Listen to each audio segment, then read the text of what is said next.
Ennaku n'omwezi 3 omwaka guno abasuubuzi abakosebwa amataba agayingirira amaduuka gaabwe omwaka oguwedde. RCC wa Kampala Haji Lule Mawiya n'abakulu abalala abakwasaganya ebyokwerinda mu Kampala baba basisinkana ku woofiisi z'omukago ogutaba ebibiina by'abasuubuzi mu ggwanga ogwa Federation of Uganda Traders Associations FUTA. Kino kyaddirira abasuubuzi bano okusalako amaka ga minisita wa Kampala Hajat Misa Kabanda nga baagala abannyonnyola ekyali kiremeseza ensimbi obuwumbi 20 ezaabaweebwa omukulembeze w'eggwanga okubadduukirira. Kyokka ebyembi abakuumaddembe ne babatwala entyaje era olukiiko luno lwagenda okuggwa nga RCC abasuubiza okukola ku ky'okubawa ensimbi mu bbanga lya mwezi gumu zibe nga zimaze okutonnya ku akawunta zaabwe.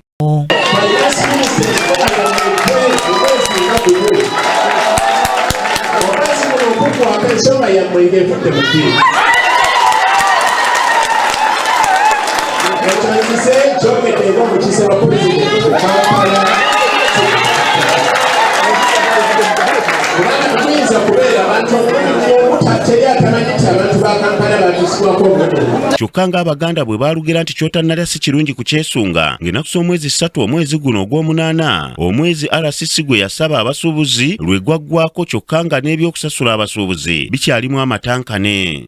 RCC wa Kampala avuddeyo ne yeeyama ensi yonna ng'eraba nti mu mwezi gumu abasuubuzi bagenda kuba bafunye ssente zaabwe.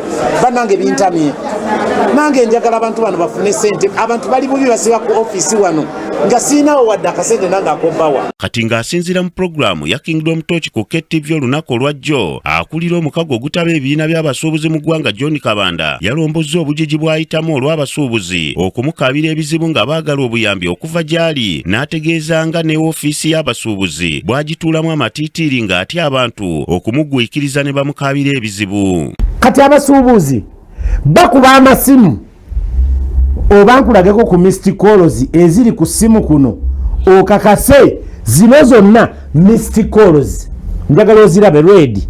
Baba baagala ki? Bonna nasiibye enjala nagisuze taata oliwa sikulu fees z'abaana nze emirimu ngivuddemu ndi mulwadde taata yankubye bangobye mu nnyumba oliwa ssebo jangu ogulire ku mazzi bampenere bansabye omusaayi ndi eno omwana wange bamugobye taata oliwa jangu olabe nze nazadde bawange yanobye bawange yafudde kyekiri ku bantu abakosebwa amataba. Ono agamba nga FUTA kye batakkiriziganya nakyo ge gamu ku mannya g'abasuubuzi okusuulibwa ebbali olwo ensimbi ziweebweko abamu nti kuba buli gwe bassa ku lukalala yakosebwa. Ekituufu kiri nti tulabika nga abakwataganye n'ab'ekitongole kya ISO tusobole okukola lisiti emu.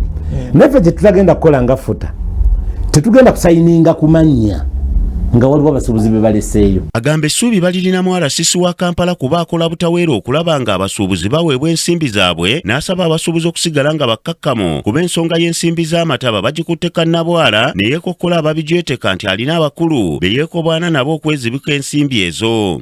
RCC Mawuya akoze omulimu gwe, atambudde mu ofiisi zonna ku nsonga eyo, ate mukambwe muzibu. Kati essaawa eno levo kwali era yatabuse n'agamba ekitasoboka yetagenda kuddaawo alabe nga abantu beekalakaasa ng'asirise.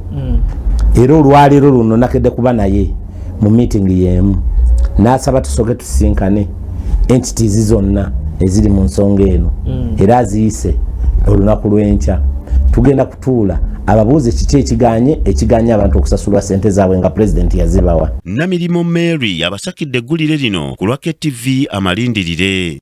Noonya olulimi lwe nnyinza okwogera ndage olulimi lw'abantu bwe balimu.